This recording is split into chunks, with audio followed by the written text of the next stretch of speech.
अच्छा जी, हमने क्या डिस्कस किया कि लैंग्वेज HTML के अंदर एक एट्रीब्यूट होता है lang लैंग और इक्वल टू en।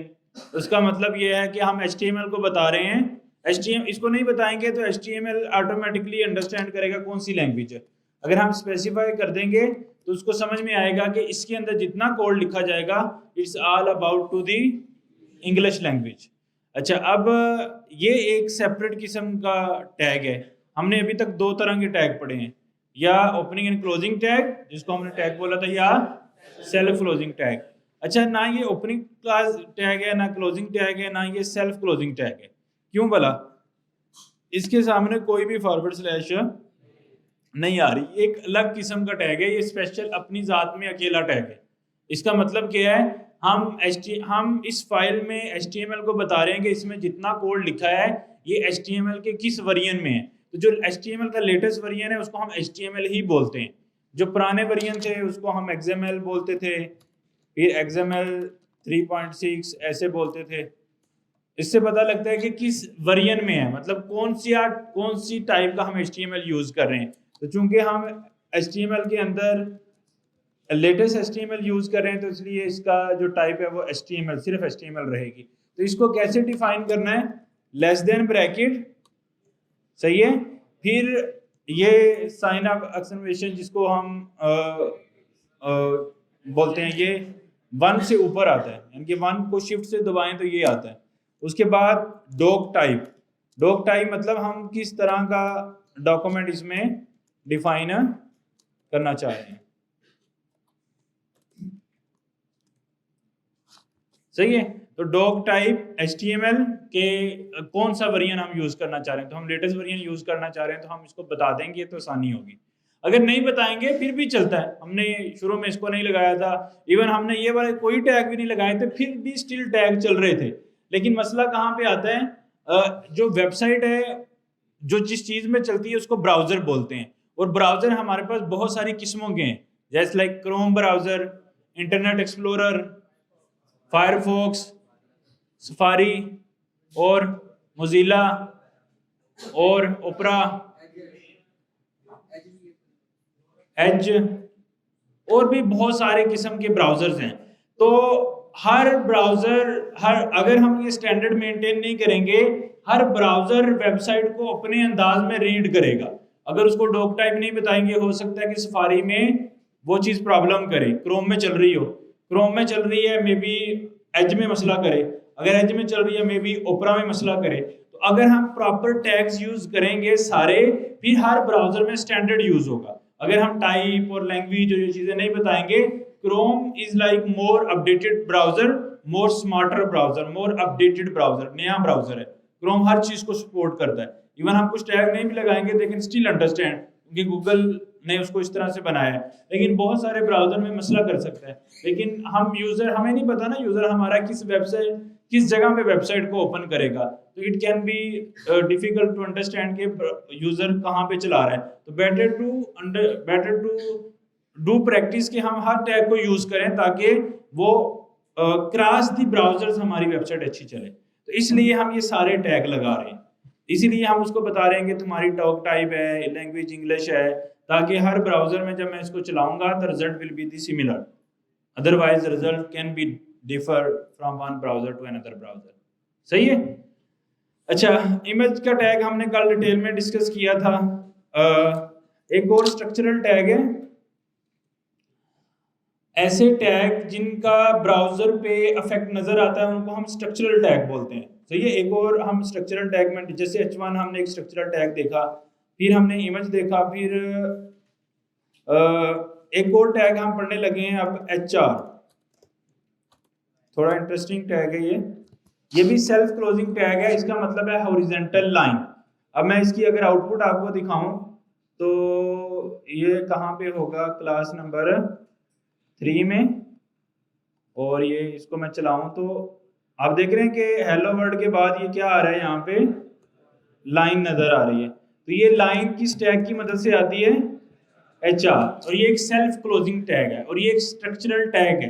क्यों बोल रहा हूं मैं इसको स्ट्रक्चरल, क्योंकि इसका स्ट्रक्चर पे इफेक्ट नजर आ रहा है। अगर कोई ऐसा टैग लगाऊंगा जिसका स्ट्रक्चर पे टैग इफेक्ट नजर नहीं आ रहा, तो उसका कुछ भी आउटपुट नहीं आएगी, उसको हम सिमेंटिक टैग बोलते हैं।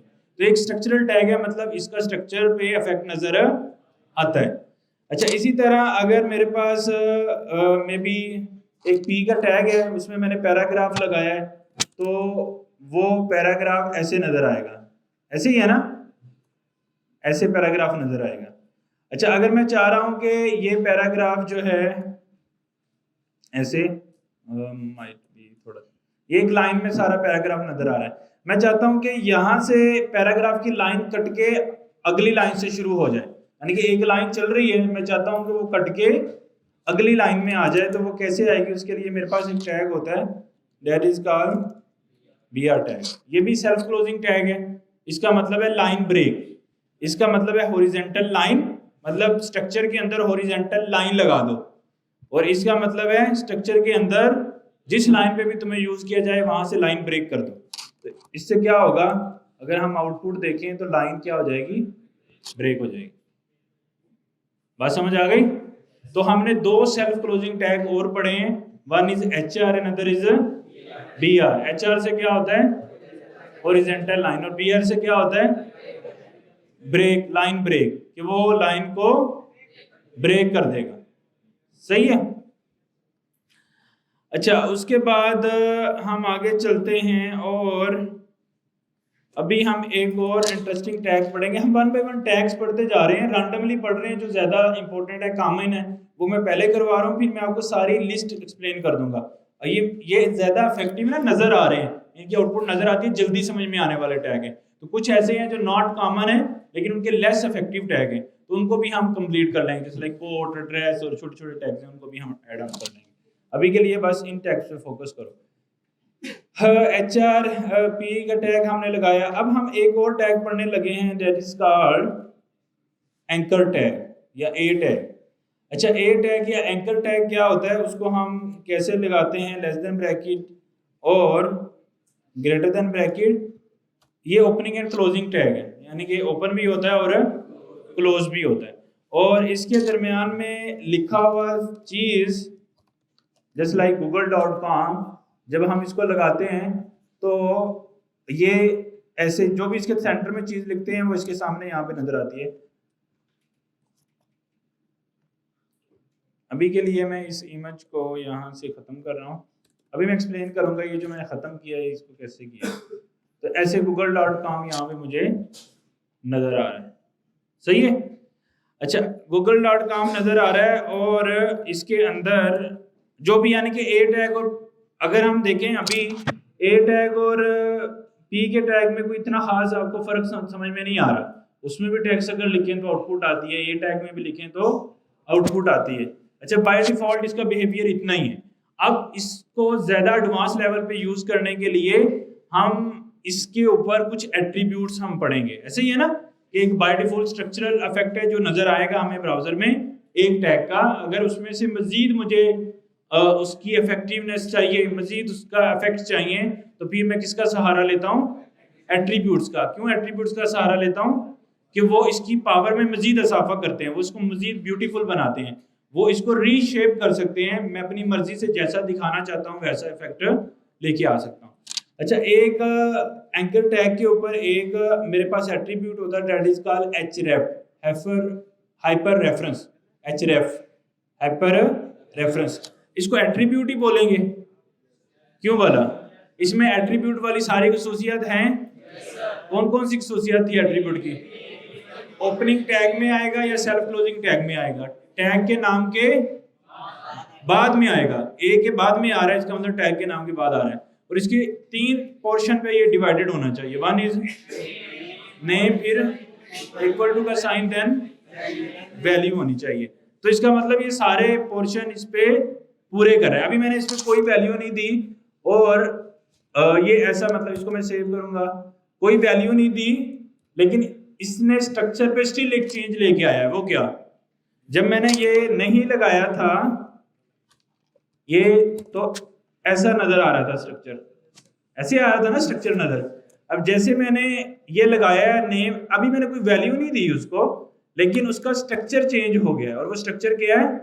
एक तो वो ब्लू कलर का हो गया और दूसरा अंडरलाइन हो गया। तो href एक ऐसा एट्रीब्यूट है, जब भी ए टैग पे यानी कि एंकर टैग पे ये अप्लाई होगा तो ये टेक्स्ट को अंडरलाइन कर देगा और टेक्स्ट का कलर क्या कर देगा, टेक्स्ट मीन कंटेंट। कंटेंट कहां पे लिखते हैं हम, दो टैग के दरमियान में, ओपनिंग एंड क्लोजिंग टैग के दरमियान में जो चीज लिखी जाती है उसको क्या बोलते हैं, कंटेंट। ये कंटेंट पे दो इफेक्ट छोड़ेगा href का एट्रीब्यूट, क्या क्या, अंडरलाइन बना देगा और कलर को क्या कर देगा, चेंज कर देगा। इसका मतलब है ये इसको लिंक बना रहा है। लिंक का क्या मतलब है, अगर हम अपनी वेबसाइट से किसी दूसरे की वेबसाइट पे जाना चाहते हैं उसको हम क्या बोलते हैं, लिंक करना। एक वेबसाइट को दूसरी वेबसाइट से लिंक करना। अक्सर आप एक वेबसाइट पे जाते हैं, वहां से दूसरी वेबसाइट पे कोई ब्लॉग पढ़ रहे होते हैं, एक वेबसाइट से फिर दूसरे ब्लॉग पे चले जाते हैं, फिर तीसरे ब्लॉग पे चले जाते हैं, फिर चौथे ब्लॉग पे चले जाते हैं और वो मल्टीपल जगहों पे जाते रहते हैं। हाँ जी, ऐसे होता है ना, एक ब्लॉग से एक पेज से दूसरे पेज, तीसरे पेज, एक जगह से दूसरी जगह, उन्होंने ऐसे लिंक्स लगाए होते हैं कि बंदा आगे से आगे, आगे से आगे, आगे से आगे मूव करता जाता है। सही है। तो href एट्रीब्यूट का मकसद ये है कि लिंक बनाना एक वेबसाइट का, एक पेज का दूसरे पेज के साथ, एक पेज का दूसरी वेबसाइट के साथ, एक पेज का अपनी वेबसाइट के दूसरे पेज के साथ, एक पेज का एक सेक्शन से दूसरे सेक्शन के दरमियान। तीन पर्टिकुलर लिंक्स हम बना सकते हैं। एक ये जो index.html है, ये एक वेबसाइट का पेज है, मेन पेज है। यहां से मैं गूगल पे जाना चाहता हूं तो ये एक कैटेगरी है कि अपनी वेबसाइट से यूजर को किसी दूसरे की वेबसाइट के ऊपर भेजना, उसको हम एक कैटेगरी बोल रहे हैं। वो कैसे भेजेंगे, मैं google.com लिखें, अगर हम google.com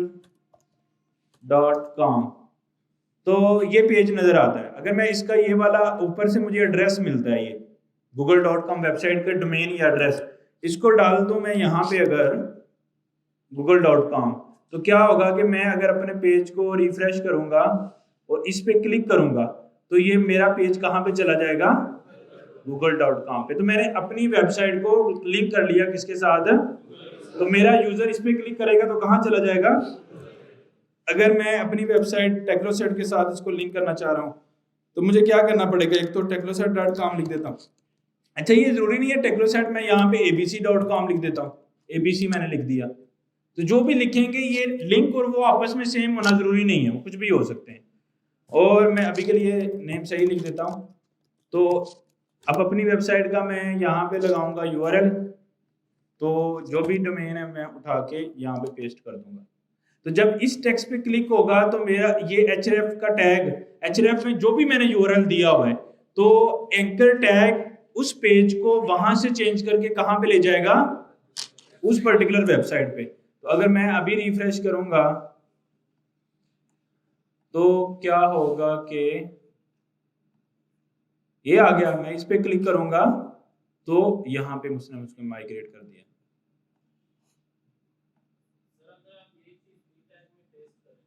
हाँ जी, अब यही चीज पी टैग में पेस्ट करूंगा तो ये नहीं चलेगा। क्यों नहीं चलेगा, इसका मतलब ये है कि जो एट्रीब्यूट्स हैं वो क्रॉसपोंडिंग टू दी टैग्स हैं। ऐसा नहीं है कि href का एट्रीब्यूट h1 पे भी चल जाएगा, नहीं, ऐसा नहीं है।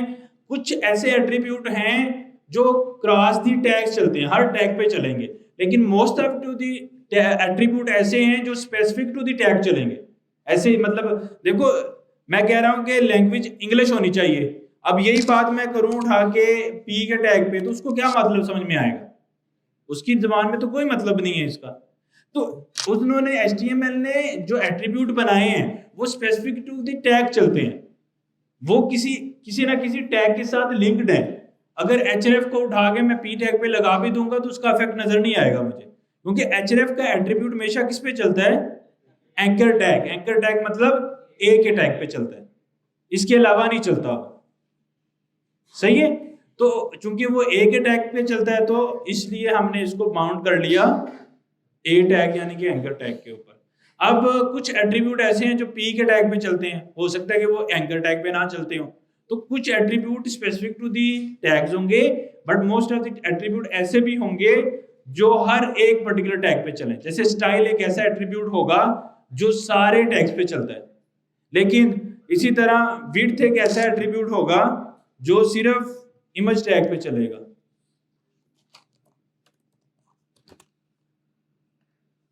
पहले इमेज कितनी बड़ी नजर आ रही थी, अगर मैं विड्थ का एट्रीब्यूट ना लगाऊं तो इतनी बड़ी नजर आ रही थी ना। अगर मैं अब विड्थ का इमेज लगा दूंगा तो मैं कहता हूं 50 पिक्सल, तो ये क्या कर देगा, इसको छोटा कर देगा। बात समझ आ रही है? लेकिन ये एट्रीब्यूट ओनली किस पे चल रहा है, इमेज के टैग पे। इसने इमेज को छोटा करना है, विड्थ का एक काम है। तो हर एट्रीब्यूट का एक मकसद है, वो स्पेसिफिक टू द टैग चलेगा। जिस टैग पे अप्लाई कर रहे हैं, जिस टैग का एट्रीब्यूट है वो उस टैग पे ही चलेगा, दूसरे टैग पे नहीं चलेगा। हाँ जी, अभी मैं उस पर हमने लंबी बहस करनी है उसको, इसलिए मैंने पढ़ाया नहीं था, अभी उसको करते हैं अभी कवर। अभी लिंक डिस्कस कर लें। तो लिंक की 3 कैटेगरी है। एक कैटेगरी मैंने पढ़ा दी है, वो कौन सी है, अपनी वेबसाइट से दूसरों की वेबसाइट पे जाना। अब लिंक की एक और प्रॉपर्टी भी है, वो ये है, अगर मेरी वेबसाइट में एक से ज्यादा पेजेस हों, जैसे कॉन्टेक्ट का पेज, इसी तरह contact.html, उसके अंदर में मैं बेसिक HTML करके मैं यहाँ पे h1 लगा देता हूँ कॉन्टेक्ट अस, ठीक है। एक और बना देता हूँ about.html, जितने मर्जी पेज बना सकते हैं ना HTML के, कोई रिस्ट्रिक्शन नहीं होती। उसको मैं कह देता हूँ इधर h1 का टैग लगा के अबाउट, ठीक है। अब मैं index.html में खड़ा हूं इस वक्त, मैं चाहता हूं कि यहां से, अच्छा उससे पहले अपनी एक कैटेगरी हमने डिस्कस की है कि अपनी वेबसाइट से लोगों की वेबसाइट पे जाना। अच्छा, इसका एक और इफेक्ट भी अगर आपको दिखाऊं मैं, जैसे मैं google.com करता हूं तो ये गूगल पे चले जाता है, जो मेरी वेबसाइट चल रही होती है उसको क्या कर देता है, खत्म कर देता है बिल्कुल। लेकिन मोस्ट ऑफ द टाइम हमने देखा होगा जब हम दूसरों की वेबसाइट पे जाते हैं, उसको न्यू टैब में ओपन करते हैं, अपनी टैब को परसिस्ट करते हैं ताकि यूजर मेरे ही टैब पे रहे rather than के न्यू वेबसाइट पे जाए। तो उसके लिए हमें क्या करना पड़ता है, एंकर टैग के अंदर एक एट्रीब्यूट आता है that is called target attribute, और उसको हम वैल्यू देते हैं ब्लैंक। इसका मतलब क्या है, target equal to underscore blank, यही वैल्यू आएगी। ये सारे को हम क्या बोलेंगे, एट्रीब्यूट, और ये क्या है, एट्रीब्यूट नेम इक्वल टू, और ये इसकी क्या है, वैल्यू, और वो हम स्ट्रिंग में दे रहे हैं। अच्छा, इससे क्या इफेक्ट होगा, जब मैं अपनी वेबसाइट पे जाके अब रिफ्रेश करूंगा तो google.com को उसने न्यू पेज में खोला है और मेरी वेबसाइट को वहीं पे परसिस्ट किया है।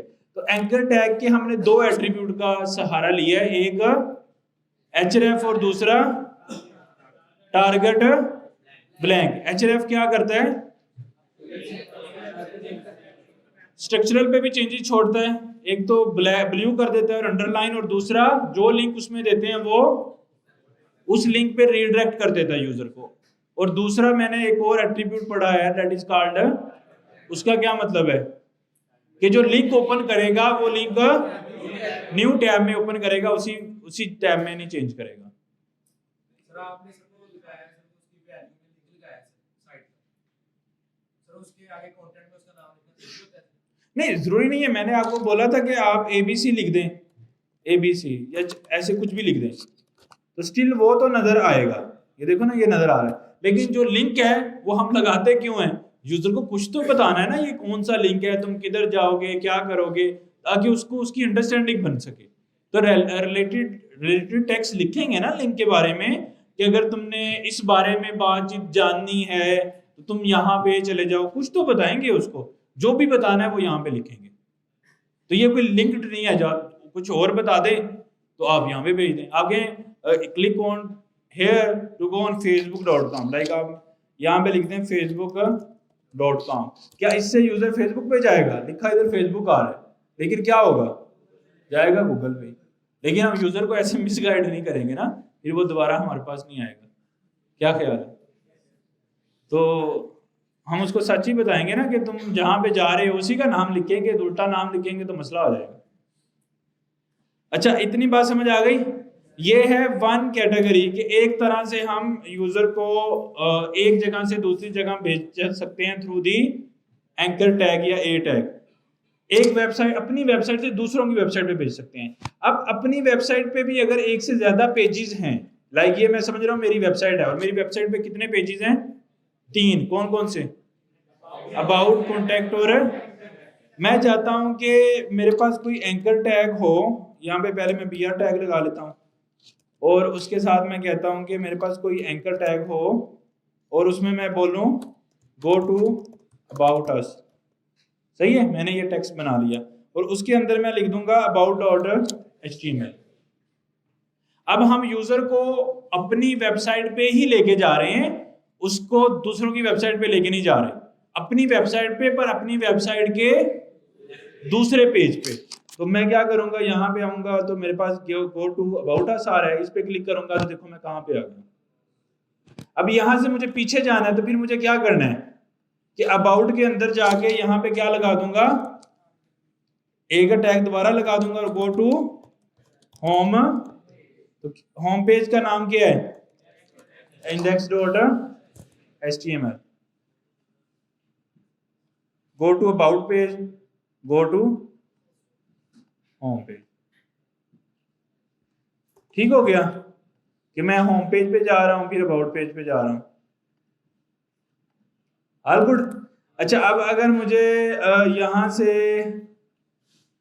अबाउट से कॉन्टैक्ट पेज पे जाना हो तो मैं क्या करूंगा? क्या करूंगा? a.href contact.html और contact.html पे चले गए। अब contact.html से मुझे दोबारा होम पेज पे जाना है, मैं क्या करूंगा? देखिए कोड एडिटर कितना स्मार्ट है, सिर्फ हम बोलते हैं और वो उसको ऑटो कंप्लीट कर देता है। Go to contact page, go to home page, go to about page, हमने सारे पेजेस को आपस में लिंक कर लिया। तो अपनी वेबसाइट के अंदर एक पेज से दूसरे पेज पे भी हम जा सकते हैं। उसके लिए href में हम क्या वैल्यू देते हैं? फाइल का नाम। फाइल का अपनी वेबसाइट से दूसरों की वेबसाइट पे जाने के लिए हम क्या देते हैं? दूसरे की वेबसाइट का लिंक, URL। और अगर अपनी ही वेबसाइट के दूसरे पेज पे जाना हो तो क्या देते हैं? क्या देते हैं? फाइल का नेम। तो 2 कैटेगरी सीख ली कि एंकर टैग अपनी वेबसाइट से लोगों की वेबसाइट पे भी लेके जा सकता है, एंकर टैग अपनी वेबसाइट से अपने ही वेबसाइट के दूसरे पेज पे भी लेके जा सकता है। अब एक और मैं तीसरी टाइप आपको सिखाऊंगा। क्या सिखाऊंगा? तीसरी टाइप वो क्या है कि मैं कहता हूं कि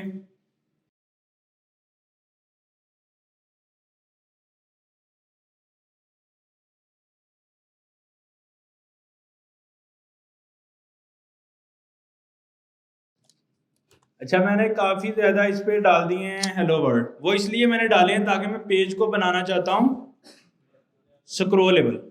मतलब अगर जितने टैग आपके एक जगह नजर आ सकते हैं वो तो आते हैं, अगर उससे ज्यादा बढ़ जाते हैं तो ब्राउजर ऑटोमेटिकली यहाँ पे साइड पे स्क्रॉल डाल देता है। ये स्क्रॉल बार बन जाती है आपके पेज के अंदर। सही है। अब एक इतना बड़ा लंबा पेज होगा, अगर आप यूजर को अपने उसी पेज में रहते हुए बॉटम पे लेके जाना चाहते हो तो आप क्या करोगे? नहीं बात समझ आई? जिस तरह हमने एक पेज से दूसरे पेज में लेके गए, हमने फाइल का नाम यूज किया। एक पेज से दूसरे की वेबसाइट पे लेके गए, हमने क्या यूज किया? वेबसाइट का URL, दूसरे की वेबसाइट का URL यूज किया। अब हमने अपने पेज में ही रहना है लेकिन उसी पेज के एंड पे लेके जाना है यूजर को, बॉटम पे। तो इसके लिए कुछ हमें ऐसा सीखना पड़ेगा कि ये एंकर टैग मुझे एंड पे ले जाए। तो मैं इसको बोलूंगा, मे बी ये पेज है, मैं स्टार्ट में बोलूंगा ए टैग और उसको मैं बोलूंगा go to end of this page. सही है। और उसके दरमियान में लगा देता हूँ APR टैग। ठीक है। अच्छा, अब वो कैसे लेके जाना है? मैंने अभी लिखा href खाली छोड़ा है, अभी हम सीखेंगे वो कैसे लेके जाना है। वो लेके जाने के लिए पहले आपको अपनी वेबसाइट के एंड पे कोई भी टैग है, वो कोई भी टैग हो सकता है, H1 हो सकता है, इमेज हो सकती है, कुछ भी हो सकता है। हम कोई टैग कौन सा यूज करें, मे बी H3 या H4 यूज कर लेते हैं ताकि आप डिफरेंस फील करें। H2 यूज कर लेते हैं और उसमें मैं लिख देता हूं एंड ऑफ दिस पेज। सही है, वो मैं इमेज से भी नीचे लगा देता हूं ताकि एंड सच्ची एंड हो ना, सच वाला एंड हो ना। तो मैंने यहाँ पे लगा दिया एंड ऑफ दिस पेज। ये H2 एंड पे है, उसके बाद बॉडी है, उसके बाद खत्म हो जाता है। अगर हमने वेरीफाई करना है तो इमेज के बाद एंड ऑफ दिस पेज आ रहा है। अगर मैंने ब्राउजर यूजर को वहां पे लेके जाना है तो मुझे क्या करना पड़ेगा, पहले देखो एक पेज के अंदर बहुत सारे टैग्स हो सकते हैं और बहुत सारे सेम टैग भी हो सकते हैं, बहुत सारे टैग हो सकते हैं और बहुत सारे सेम टैग भी हो सकते हैं। जैसे लाइक मैं अगर H1 इसको करूं तो इस पेज में कितने H1 है, बहुत ज्यादा H1 है। अब मैं उसको कहना चाह रहा हूं तुम इस वाले टैग पे मुझे ए को कहना चाह रहा हूं तुम इस टैग पे मुझे लेके जाओ। वो जरूरी नहीं कि एंड पे हो, दरमियान में भी हो सकता है, वो एंड पे भी हो सकता है, वो टॉप पे भी हो सकता है, कहीं भी। अब मैं उसको कहना चाह रहा हूं कि जिसके अंदर and of this page H1 लिखा है ना वहां मुझे लेके जाओ। वो कहता है भाई मुझे उसकी कोई आइडेंटिफिकेशन नहीं है, मुझे उसकी कोई भी आइडेंटिफिकेशन नहीं है, H1 तो बहुत ज्यादा है, मुझे कैसे पता लगेगा कौन सी H1 के पास लेके जाना है मुझे यूजर को। तो उसके लिए हमें फिर कोई और जुगाड़ लगाना पड़ेगा, इसकी पावर में मजीद इजाफा करना पड़ेगा। तो फिर क्या यूज करना पड़ेगा, एट्रीब्यूट यूज करना पड़ेगा। और वो एट्रीब्यूट क्या होगा, लेट्स सपोज मैं कहता हूं कि अली इस क्लास में खड़ा हो जाए, तो लेट्स सपोज अगर इस क्लास में 5 अली हैं तो कितने लोग खड़े होंगे। अगर मैं ये चाहता हूं कि यार सिर्फ जिस बंदे किसी एक बंदे को मैं खड़ा करना चाहता हूं तो उसके लिए मुझे उसका नाम यूज करना पड़ेगा या कोई डिफरेंट आइडेंटिफिकेशन यूज करनी पड़ेगी, क्या यूज करूं। फादर नेम बोल, फिर भी चांसेस हैं कि किसी का नेम एंड फादर नेम भी तो सेव हो सकता है ना, फादर नेम भी कॉमन है। फिर क्या करना पड़ेगा, roll number. Roll number is the key जो उसको यूनिकली आइडेंटिफाई करा रही है। यस, अगर मैं कहना चाह रहा हूं कि एक सेक्शन ये है और एक कोई और सेक्शन है, उन दोनों के दरमियान भी लोगों को यूनिक करना है, तो क्या रोल नंबर काम आएगा, नहीं। तो फिर क्या काम आएगा, नेशनल आइडेंटिफिकेशन नंबर, जिसको हम CNIC बोलते हैं। वो क्रॉस दी पाकिस्तान हमें पता है कि वो क्या है, यूनिक है। हमें इन HTML के टैग को यूनिक बनाना है, तो यूनिक बनाने के लिए हमारे पास एक एट्रीब्यूट होगा that is called ID, identification. ID mean identification. अच्छा, आइडेंटिफिकेशन में इसका CNIC मैं खुद रखूंगा, ID मतलब इसको यूनिक मैं खुद बनाऊंगा, और मे भी मैं इसको कह देता हूं एंड। इसका कुछ भी मैं रख सकता हूं, कोई भी वैल्यू रख सकता हूं, इसकी वैल्यू कुछ भी हो सकती है, ABC 1 2 100 200 जो मर्जी आप रख लें। तो मैंने इसको क्या बोल दिया, एंड। अच्छा, अब इस H1 को जब मुझे बुलाना है तो एक्चुअली मैं इसका नाम यूज करूं या आइडेंटिफिकेशन, क्योंकि इसका नाम यूज करूंगा तो इस जैसे बहुत सारे H1 है, अगर इसकी आइडेंटिफिकेशन यूज करूंगा तो इस जैसा कोई भी नहीं है। हाँ, अगर इसका भी कोई टैग की मुझे आइडेंटिफिकेशन बनानी है तो इसकी में भी मैं कुछ और बनाऊंगा सेंटर। तो एक HTML पेज में एक ID की मल्टीपल वैल्यूज नहीं हो सकती हैं। क्या एक बंदे के 2 CNIC हो सकते हैं, नहीं। अगर 2 लोगों को सेम CNIC पॉइंट करेगा तो क्या होगा, मसला हो जाएगा, फिर वही जो नेम में मसले आ रहे हैं वही आएंगे। तो इसलिए कभी भी HTML के अंदर जब हम ID का एट्रीब्यूट लगाते हैं तो वो यूनिक होता है क्रॉस दी टैग्स, वो यूनिक होता है क्रॉस दी टैग, जितने भी हमारे पास टैग है। इवन एक पेज में तो कम से कम यूनिक रखना जरूरी है। इवन हम तो कहते हैं कि मल्टीपल पेजेस में भी यूनिक रखो ताकि कंफ्यूजन ही ना पैदा हो। अच्छा, मैं अब इसमें क्या यूज करूंगा, अगर मैंने जहां पे भी जाना है मैं उसका लिखूंगा हैश और ID का नाम। तो क्या होगा इससे, अगर मैं इसको रिफ्रेश करूंगा और पेज के स्टार्ट पे मैं कहता हूं go to the end of the page, वो क्या करेगा, इसको एंड पे ले जाएगा ऑटोमेटिकली। अगर मुझे सेंटर में जाना है तो मुझे क्या करना पड़ेगा, एक मुझे और कोई ID मिड क्रिएट से करनी पड़ेगी, mid of the page. Mid में यहां करके कर लें, क्या रखें, ID इक्वल टू मिड, और इसका नाम भी रख लेते हैं मिड ताकि पता लगे ना इधर ही आया। go to the mid of this page. ठीक है, वो उसने वहां पे रिडायरेक्ट कर लिया। तो H1 के मैंने 3 पावरफुल चीजें डिस्कस की हैं। कौन कौन सी? H1 अपनी एक वेबसाइट से लोगों की वेबसाइट पे लेके जाता है, उसके लिए href में क्या देते हैं? दूसरी वेबसाइट का URL। एक href अपनी वेबसाइट के किसी दूसरे वेब पेज पे लेके जा सकता है, उसके लिए हम क्या देते हैं उसको?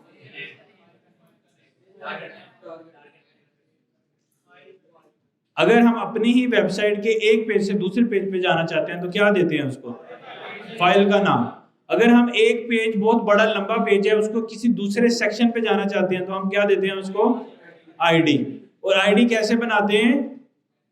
आईडी एक एट्रीब्यूट है। एट्रीब्यूट कैसे लगाता है? ID equal to value of that particular attribute. और आईडी एक ऐसा एट्रीब्यूट है जो हर टैग पे चलता है, किसी भी टैग पे। जितने भी HTML के टैग हैं सब पे चलता है। जैसे href सब पे नहीं चलता ना, src सब पे नहीं चलता। src किस पे चलता है? इमेज पे। href किस पे चलता है? एंकर टैग पे। तो इस तरह आईडी का एट्रीब्यूट ऐसा एट्रीब्यूट है। देखो, आइडेंटिफिकेशन तो किसी की भी की जा सकती है ना, तो आइडेंटिफिकेशन इसलिए उन्होंने आईडी का एट्रीब्यूट ऐसे बनाया है जो कि किसी भी टैग के ऊपर अप्लाई किया जा सकता है। इतनी बात सबको समझ आ गई कि व्हाट इज आईडी और कैसे अप्लाई होती है and so on. All good. अच्छा, अब हमने क्या करना है नेक्स्ट, ये भी हमने सीख लिया। और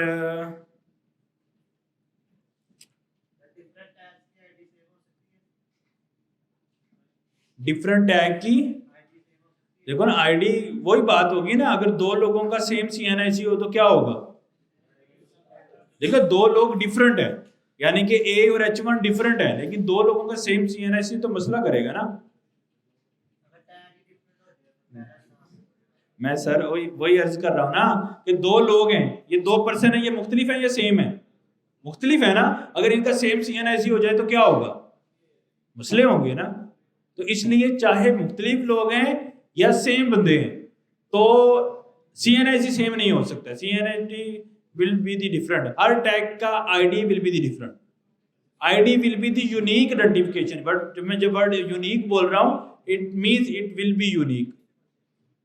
Like एक वैल्यू एंड अगर किसी एक एट्रीब्यूट पे दे दी है, एक टैग पे दे दी है, वो किसी दूसरे टैग पे अप्लाई नहीं हो सकती। उसकी वैल्यू को मुझे चेंज करना पड़ेगा। May be end1, may be end2, whatever. तो सेम वैल्यू नहीं हो सकती, दो टैग पे सेम आईडी नहीं हो सकती। Unique identification CNIC। तो यूनिक आइडेंटिफिकेशन कभी भी दो टैग की सेम नहीं हो सकती, इसलिए ID will always a unique identifier. यहां तक किसी को समझ ना आई हो? जैसे आपने हेडिंग 1 का किया था, वो एक पेज में रहते हुए था, वो मतलब उसको हमने उसी पेज में रहते उसको उसी पेज पे रहते हुए मैंने एंड पे उसको लेके गया था, उसी पेज में रहते हुए। ये भी सर जो अच्छा, एक और भी पॉसिबिलिटी है। आप दूसरे पेज में जाके, अगर दूसरा पेज भी स्क्रॉलेबल है, आप जाते हो अबाउट में भी चले जाओ और उसके साथ में एंड पे भी चले जाओ, तो फिर क्या करना पड़ेगा? अबाउट पे भी चले जाओ और फिर क्या करना पड़ेगा? फिर अबाउट के बाद index.html के बाद आपको लगाना है हैश, और उसका जो भी आईडी आपने वहां रखी है, may be end of, may be and tag, या कुछ भी जो भी आईडी आपने रखी है। तो इसका मतलब क्या है? अबाउट के पेज में जाओ पहले, और उसके अंदर जहां पे भी एंड टैग वाली आईडी वाला टैग है वहां लेके जाओ। ये भी पॉसिबिलिटी है। जो डालना चाहें, special symbol, letter, ABC, dot, forward slash, जो आपका दिल करता है डाल दें। मतलब टैग को, हाँ, नहीं ऐसा हो नहीं सकता, क्योंकि HTML को पता है कि कभी भी डिफरेंट टैग हो नहीं सकते। उसने खुद टैग बनाया है ना, उसको पता है कि सारे टैग मिलते जुलते हैं और एक से ज्यादा ही होते हैं। एरर कुछ नहीं आएगा, जो एंड वाली आईडी होगी वो चल जाएगी। लेकिन ये मतलब ये अच्छी प्रैक्टिस नहीं है। ब्राउज़र कंफ्यूज होते हैं इससे, कोई पहली वाली आईडी चलाएगा, कोई एंड वाली चलाएगा, तो ब्राउज़र सही वर्किंग नहीं होगी, फंक्शनैलिटी ठीक नहीं चलेगी। कोई मतलब ऐसा नहीं कि हम आईडी दे देंगे तो मैं चलाऊंगा तो धमाका होगा, ऐसा कुछ नहीं होता। मतलब देखो ना, ये तो कंप्यूटर है, तो जब आप एक गलती करेंगे तो वो आगे थोड़ा के बम फट जाएगा, ऐसा कुछ नहीं होगा। वो बस उसकी फंक्शनैलिटी उस तरह से नहीं चलेगी जिस तरह चलनी चाहिए, वो कंफ्यूज हो जाएगा। और कंफ्यूज होने के बाद भी कोई ऐसी लॉजिक होगी, उसने ब्राउजर ने लिखा होगा, अगर 2 आईडीज हो जाएंगी फिर मैं क्या से ऑपरेट करूंगा, फिर वो वैसे ऑपरेट करता है जो एंड पे जो चीज लिखी है, क्योंकि प्रोग्राम चलता है टॉप टू बॉटम, जो एंड पे चीज लिखी है वो प्रिजर्व हो जाएगी, जो ऊपर लिखी है उसकी कोई वुकत नहीं होगी। इसको बोलते हैं ओवरराइडिंग। अगर आपने 2 चीजें सेम आईडी 2 टैग पे लगा दी है, जो एंड पे आ रहा है टैग उसकी आईडी चलेगी, ऊपर वाले की नहीं चलेगी। लेकिन ये क्रॉस दी मतलब हो सकता है कि पैरा में डिफरेंट चले, वो पहली चलाए, तो it will be depend on the browser. तो हमने ऐसा काम करना ही क्यों है जो अपनी कंट्रोल ब्राउजर को दे देना है, वे खेलते रहे, कभी पहले चलाओ कभी बाद में चलाओ, तो वो नहीं सही ना। तो बेहतर है कि हम खुद ही उसको रिस्ट्रिक्ट कर देंगे, यूनिक रहो, फिर तो कन्फ्यूजन नहीं है। तो ऐसे काम नहीं करना है ना जिससे कंफ्यूज होता है इंसान। इसके अलावा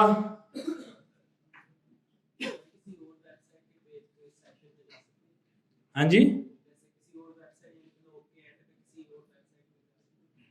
ब्लॉग के एंड पे किसी दूसरी वेबसाइट पे जा सकते हैं, उसे हाँ लिंक के बाद आईडी डाल देंगे।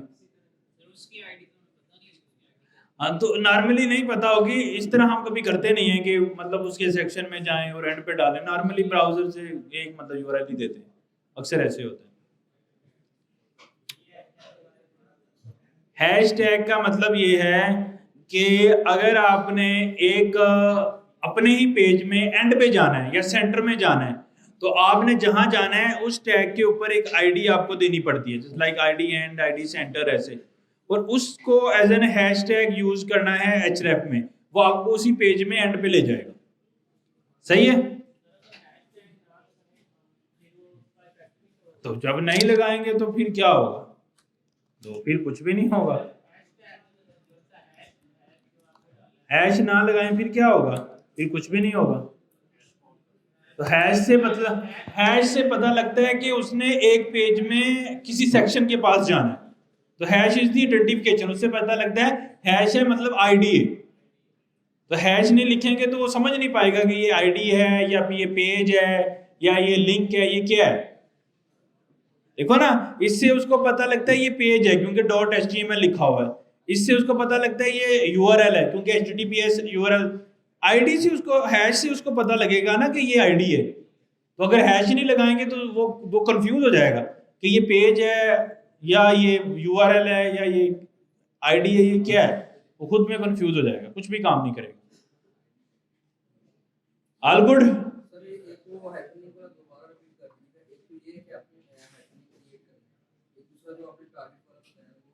हाँ जी, टारगेट में क्या होता है कि अगर आप टारगेट नहीं लगाएंगे तो आपकी जो करंट वेबसाइट है वो उसी को ही चेंज कर देगा। अगर आप हैशटैग टारगेट ब्लैंक रखेंगे तो उससे क्या होगा कि वो न्यू टैब ओपन करेगा, आपकी टैब को प्रिजर्व रखेगा, उसको खत्म नहीं करेगा। तो नॉर्मली हम टारगेट ब्लैंक करके ही करते हैं ताकि हमारी वेबसाइट प्रिजर्व रहे। All good? यहां तक किसी का कोई कंफ्यूजन, क्वेश्चन? एंकर टैग समझ में आ गए, उसके तीनों काम समझ में आ गए?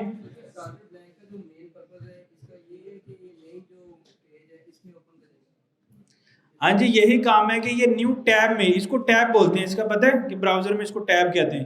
टैब क्यों बनाए गए हैं? कि हम मल्टीपल वेबसाइट्स ओपन कर सकें। तो अगर हम जब भी नई वेबसाइट ओपन करते हैं, एक नया टैब ओपन करके करते हैं ना, तो वो ये चाह रहा है कि इस पर्टिकुलर लिंक को मैं न्यू टैब में ओपन करूंगा जितनी दफा भी आप खोलोगे।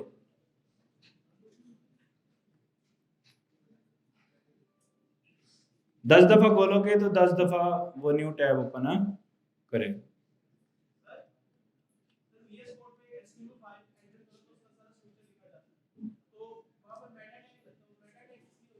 वो जब मैंने पढ़ाया नहीं तो फिर मैं क्यों बताऊं? जब पढ़ाऊंगा तो बताऊंगा ना भाई, ये तो गलत बात है ना। हाँ, तो जब ये मेरे पास भी आता है लेकिन हम उसको तमीज से क्या कर देते हैं, डिलीट कर देते हैं। तो आप भी मेरे साथ इतना सा आसरा करो ना, ऐसे पकड़ो, इसको डिलीट कर दो, क्योंकि ये तो समझ में नहीं आ रही। जो चीज़ समझ में नहीं आती उसको इस्तेमाल नहीं कर, कंफ्यूज हो जाए।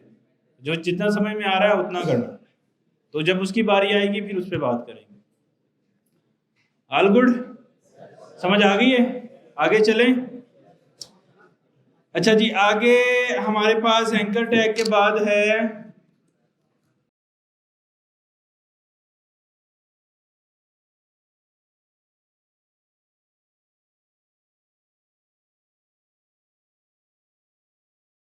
नहीं, अभी हम इस बात पे नहीं आए, ये बहुत बाद की बात है। अगर हम इधर अभी से डालेंगे तो प्रॉब्लम हो जाएगी।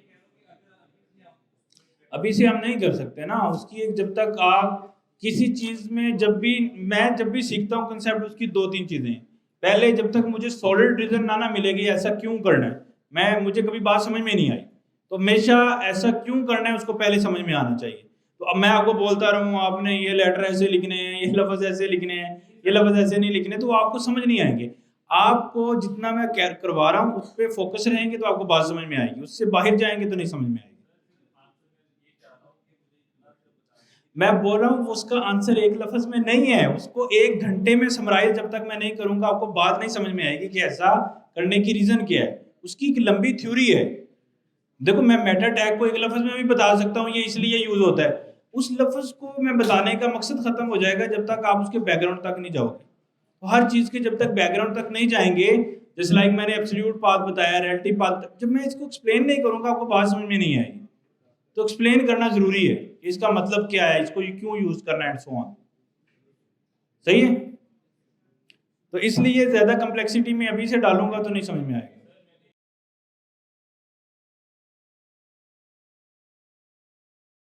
नहीं ऐसा नहीं है, ये है एसईओ के रिलेटेड टॉपिक, और एसईओ वाला टॉपिक हमने मेटा टैग्स पढ़ने हैं अभी, तो वो टॉपिक आएगा, जब वो आएगा फिर हम उसमें क्वेश्चन भी करेंगे, डिस्कशन भी करेंगे। एसईओ में है ना ये गूगल का एल्गोरिथम कैसे चल रहा है, बाकी एल्गोरिथम्स कैसे चल रहे हैं, क्या ख्याल?